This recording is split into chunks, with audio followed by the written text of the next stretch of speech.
Assalamualaikum warahmatullahi wabarakatuh. Kawan-kawan, saya ingin memberikan statement beberapa hal terkait dengan tuntutan dari Jaksa Penuntut Umum berhubungan dengan serangan kepada saya yang disidangkan di Pengadilan Negeri Jakarta Utara. Yang pertama tentu saya setelah melihat berita di media bahwa penuntut umum menuntut kepada kedua terdakwa dengan tuntutan 1 tahun penjara dan disampaikan juga pasal yang disangkakan dalam tuntutan itu adalah pasal 353 ayat 2. Di sana saya yang pertama memang apa yang saya katakan sebelumnya bahwa ini banyak kejanggalan semakin memperlihatkan. Tentunya secara pribadi saya sejak awal serangan saya sudah pernah mengatakan bahwa saya tidak ingin serangan kepada saya ini mengganggu saya dalam berjuang memberantas korupsi ke depan. Oleh karena itu saya memilih jalan untuk bersabar dan tidak menuntut kepada siapapun. Walaupun demikian tentunya demi kepentingan penegakan hukum, kepentingan keadilan, kepentingan kemanusiaan, tentu menuntut agar siapapun penyerang itu harus diungkap adalah suatu hal yang wajib saya lakukan. Tapi bukan sekedar masalah dendam untuk membalas. Tapi belakangan ketika saya melihat proses penyidikan berjalan, proses di penuntutan yang diawali dengan dakwaan dibacakan di persidangan, hingga terakhir kemarin tuntutan disampaikan oleh jaksa penuntut, semakin meyakinkan kepada diri saya bahwa ada yang tidak beres di sana. Setiap proses dilakukan, saya bersama dengan tim kuasa hukum, koalisi sipil, menyampaikan kejanggalan-kejanggalan ke publik, agar ini bisa dipantau dan dilihat. Kenapa ini terus saya lakukan itu? Karena pada dasarnya saya meyakini dengan sejelas-jelasnya serangan ini bukan hanya serangan kepada diri saya, tapi serangan ini dilakukan karena saya melakukan tugas memberantas korupsi. Ini adalah upaya serangan kepada upaya pemberantasan korupsi yang luas, baik itu terhadap KPK maupun siapapun. Bahkan saya melihat upaya ini upaya untuk menakut-nakuti atau mengancam kepada orang yang berani dengan lugas, dengan tuntas untuk berjuang memberantas korupsi. Tentu ini tidak boleh dibiarkan. Saya melihat ini sebagai hal yang serius. Terkait dengan tadi yang saya katakan tuntutan yang disampaikan oleh jaksa penuntut 1 tahun penjara, ini tergambar sekali bahwa proses persidangan berjalan dengan aneh, berjalan dengan banyak kejanggalan dan lucu saya katakan. Kenapa? Kita bisa melihat serangan kepada saya ini serangan atau kalau mau dikonstruksikan sebagai suatu perbuatan penganiayaan yang paling tinggi levelnya. Penganiayaan yang direncanakan, penganiayaan yang dilakukan dengan berat menggunakan air keras, penganiayaan yang akibatnya luka berat, dan penganiayaan yang dilakukan dengan pemberatan. Ini level yang tertinggi. Bayangkan, perbuatan selevel itu, yang paling maksimal itu dituntut 1 tahun. Dan terkesan penuntut justru malah bertindak seperti penasihat hukum atau pembela dari terdakwa. Ini suatu hal yang tentu harus diprotes, harus dikritisi. Saya menyampaikan hal ini tentunya tidak serta-merta bahwa emosional terkait dengan hal ini, tidak. Saya melihat ini hal yang harus disikapi dengan marah. Kenapa? Karena ketika keadilan diinjak-injak, norma-norma keadilan diabaikan, ini tergambar bahwa betapa hukum di negara kita nampak sekali compang-camping. Ini tentunya berbahaya sekali. Karena kita tahu bahwa penegakan hukum, membangun proses penegakan hukum di suatu negara, tanggung jawabnya ada di Bapak Presiden.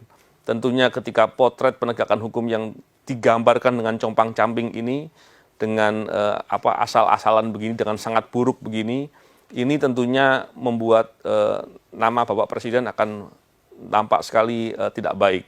Oleh karena itu saya berharap tentunya hal ini tidak boleh dibiarkan. Yang pertama itu.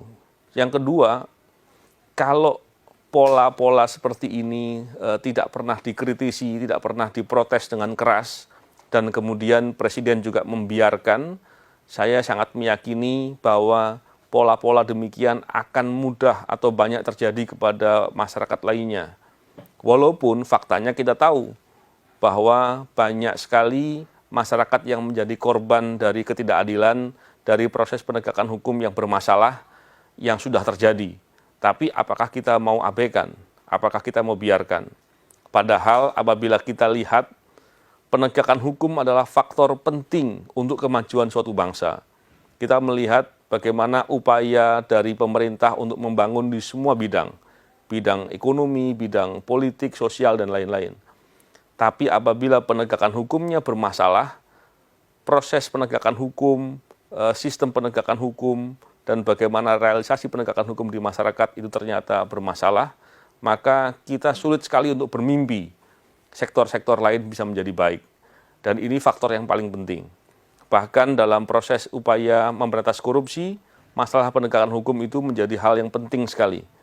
Tentunya yang saya katakan ini hal yang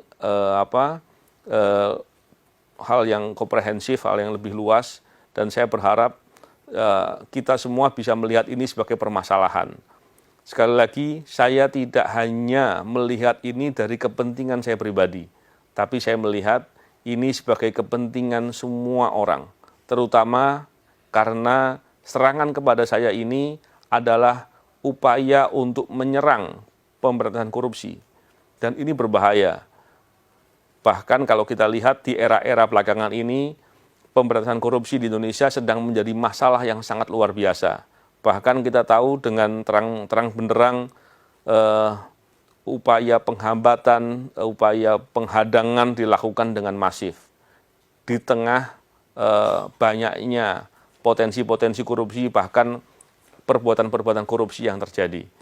Tentunya keprihatinan ini adalah keprihatinan kita semua, dan sekali lagi saya sangat prihatin dengan adanya proses persidangan yang sekarang sudah masuk di masa penuntutan yang berlangsung seperti itu. Keprihatinan ini bukan pertama kali, tapi sudah saya sampaikan berulang kali, dan ini sudah banyak kejanggalan-kejanggalan yang terjadi. Saya kira apakah ke depan situasi itu akan berubah, apakah kemudian prosesnya akan menjadi baik. Bagi saya yang penting adalah saya tetap akan berikhtiar untuk berbuat. Saya akan melakukan protes-protes sebagaimana mestinya dengan cara-cara yang benar. Karena apabila nanti hal itu tidak terjadi, bagi saya telah melakukan apa yang harus saya lakukan. Dan apabila prosesnya putusan kemudian berjalan seperti keadaan sekarang, maka itulah potret dari penegakan hukum di Indonesia, dan ini harus menjadi keprihatinan kita semua. Bagi saya ingin mengajak semua kalangan masyarakat untuk bisa mengkritisi hal seperti ini, baik kasus ini maupun kasus-kasus lain yang menunjukkan ketidakadilan, menunjukkan suatu perbuatan yang menggambarkan potret penegakan hukum yang compang-camping. Oleh karena itu, dengan semangat upaya memberantas korupsi yang baik ke depan, tentunya saya mengajak kepada semua kawan-kawan yang berjuang untuk memberantas korupsi untuk tetap berani dan konsisten. Karena orang-orang yang terlibat dalam perilaku korupsi, koruptor, dan kawan-kawannya, mereka berharap kita semua takut dengan kejadian ini. Kita semua menjadi melemah, dan kemudian mereka bisa dengan semaunya sendiri merampok dan menjarah uang rakyat, harta dari bangsa dan negara. Saya kira itu hal yang menjadi concern bagi saya, dan sekali lagi kejanggalan demi kejanggalan yang saya catat, saya umumkan ke media, kepada publik setiap waktu dan setiap tahap, itu semakin tergambar, dan ini semua saya minta untuk menjadi perhatian dan kita menjadi catatan bagi kita semua. Semoga ini bisa menjadi upaya perbaikan Saya tidak tahu perbaikannya akan seperti apa, tapi tentunya dalam kesempatan ini saya juga mendesak kepada Bapak Presiden, apakah masih tetap akan membiarkan, apakah terus kemudian akan turun untuk membenahi masalah-masalah seperti ini. Bukankah sejak awal Bapak Presiden memberikan perhatian soal ini, tapi kemudian mempercayakan kepada aparatur yang sedang bekerja, bukankah sudah sangat cukup alasan untuk menunjukkan bahwa aparatur bekerja dengan bermasalah di sana-sini.